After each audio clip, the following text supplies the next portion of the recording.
हमारे साथ हैं पंडित पद्माकर मिश्र जी, जो कर्मकांड से जुड़े हुए हैं और साहित्यविद हैं, कथावाचक हैं।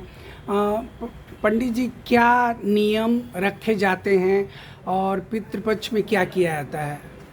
देखिए, हमारे सनातन वैदिक व्यवस्था में या कर्मकांडी व्यवस्था में जैसे 12 मास होते हैं, उन 12 मासों में एक कृष्ण पक्ष शुक्ल पक्ष होता है। तो जैसे श्रीमद् भागवत में वर्णित है कि जो संवत्सर हैं, वर्ष हैं, उस वर्षों में पितरों का एक दिन होता है पितृपक्ष। जी जैसे हमारे लिए तो वो कृष्ण पक्ष है और शुक्ल पक्ष है। जी तो हमारे लिए, सामान्य व्यक्ति के लिए 15 दिन का पितृपक्ष होता है जी और पितरों के लिए एक दिन होता है। बार बार लोग प्रश्न करते हैं, कई लोगों से मेरा फ़ोन आता है व्यक्तिगत रूप से कि पंडित जी, मेरे घर तिथि थी षष्ठी तिथि को, और मैंने षष्ठी तिथि को अपने पितरों को जल दे दिया, पिंडदान कर दिया, क्या मुझे आगे भी पिंडदान करना चाहिए?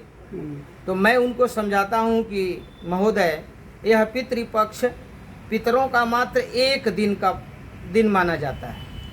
तो फिर आपने षष्ठी को दिया, सप्तमी को दिया, अष्टमी को दिया, तो 8 दिन दिए, अभी 7 दिन बाकी है, तो पितरों का परिपूर्ण हो ही नहीं पाया।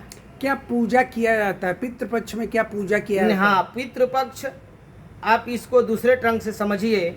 जैसे श्रावण का मास होता है, तो श्रावण के मास में जो हम कार्य करते हैं अपने घर में, सामान्य जो पूजा है वो सामान्य पूजा करते हैं, लेकिन उसमें शिव की पूजा की एक विधि बढ़ जाती है।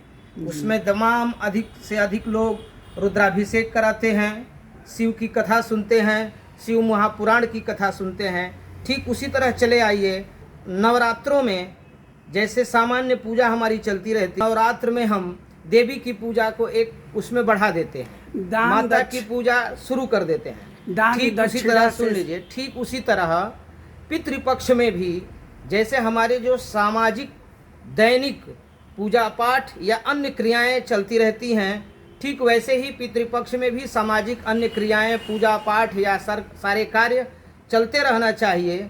सिर्फ पितरों की पूजा एक बढ़ जाती है।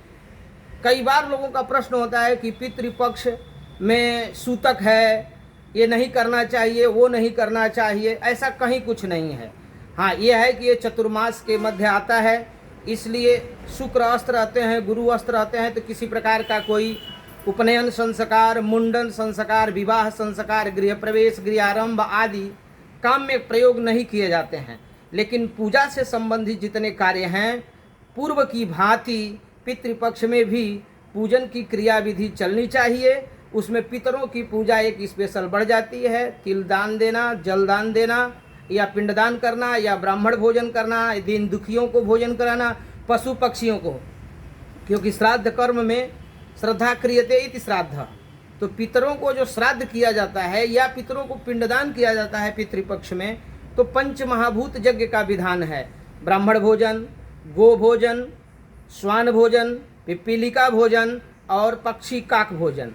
काक भोजन माने मानव इस सृष्टि का सबसे उत्तम प्राणी है, इसलिए अपने विशेष रूप से पितृपक्ष में पक्षियों को खिलाना, काक खिलाना माने पक्षियों का संरक्षण करना, चींटियों को देना मतलब कि सरीसृप वर्ग के जीवों को संरक्षण करना, गाय को खिलाना अर्थात पशुओं का संरक्षण करना, ब्राह्मण का खिलाना मतलब कि जो ब्राह्मण गरीब है या जो दीन दुखी हैं।